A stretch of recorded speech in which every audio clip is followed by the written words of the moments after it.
ಸದನದಲ್ಲಿ ಮತ್ತೆ ಗದ್ದಲ ಗಲಾಟೆ ಮುಂದುವರಿತಿದೆ. ಒಂದ್ ಕಡೆ ಕೃಷ್ಣ ಬೈರೇಗೌಡರು ಹಾಗೇನೆ ಇತ್ತ ವಿಪಕ್ಷದ ನಾಯಕರ ನಡುವೆ ಜಟಾಪಟಿ ನಡೀತಿದೆ. ರಾತ್ರಿ ಬೆಳಿಗ್ಗೆ ತನಕ ಕೂತ್ಕೊಳ್ಳಿ. ಇವತ್ತು ನಾಳೆ ಬೆಳಿಗ್ಗೆ ತನಕ ನಿಮ್ಗೆಲ್ಲರಿಗೂ ಮಾತಾಡಲಿಕ್ಕೆ ಅವಕಾಶ ಕೊಡ್ತೇನೆ.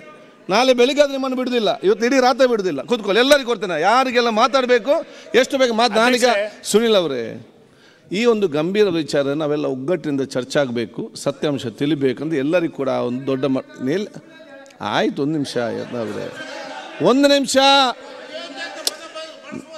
ನಿಮ್ಗೆ ಏನು ಬೇಕಾದ್ರೆ ಬಳಸ್ಬೋದಾ? ಅವ್ರಿಗೇನು ಅದು ಏನು ನಾನು ಅದು ನೋಡ್ತೇನೆ. ಇಲ್ಲಿ ವಿಚಾರ ಏನಿದೆ ಅಂತ ಹೇಳಿದರೆ, ನಿಮಗೆ ಯಾರಿಗೆಲ್ಲ ಮಾತಾಡಲಿಕ್ಕೆ ಬೇಕು ದಯವಿಟ್ಟು ಪಟ್ಟಿ ಕೊಡಿ. ನಾಳೆ ಬೆಳಿಗ್ಗೆ ತನಕ ನಿಮ್ಮನ್ನು ಮಾತಾಡಿಸಿಯೇ ನಾನು ಕಳಿಸೋದಿಲ್ಲ, ಊರಿಗೆ ಕಳಿಸೋದಿಲ್ಲ. ಒಂದು ಇಲ್ಲಿ ಪ್ರಶ್ನೆ ಏನಿದೆ ಅಂತ ಹೇಳಿದರೆ, ಈ ಒಂದು ಗಂಭೀರತೆಯ ಒಂದು ವಿಚಾರವನ್ನು ತಾವು ಪ್ರಸ್ತಾವ ಮಾಡುವಾಗ ನಮಗೆ ಅಷ್ಟೇ ಆ ನೈಜವಾದ ಅದು ಆಗಿದ್ದಲ್ಲಿ ಸೂಕ್ತ ತನಿಖೆ ನಡೆಸಿ ಆಗಿದ್ದಲ್ಲಿ ನೈಜವಾದ ಆರೋಪಿಗೆ ಪತ್ತೆ ಕಠಿಣ ಅದು ನಮ್ಮ ಆಯಿತು, ಅದು ತನಿಖೆ ನೋಡಿ. ಇವರೇ ನಾನು ಹೇಳಿದ ಕೇಳಿ, ನಿಮ್ಮ ಕೊಠಡಿಯಲ್ಲಿ ಟಿವಿ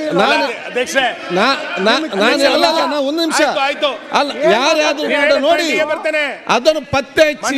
ಒಂದು ಸೆಕೆಂಡ್ ಸುನೀಲ್, ಅದಕ್ಕೆ ಕಠಿಣವಾದ ಕ್ರಮ ತೆಗೊಳ್ಬೇಕಂತ ಇಲ್ಲಿ ಚರ್ಚೆ ಆಗುವಂಥದ್ದು. ತಾವು ಪದೇ ಪದೇ ನಮ್ಗೆ ಅಡ್ವೈಸ್ ಮಾಡ್ತಾ ಇದ್ದೀರಾ, ನಮ್ದೇನು ಇಲ್ಲ.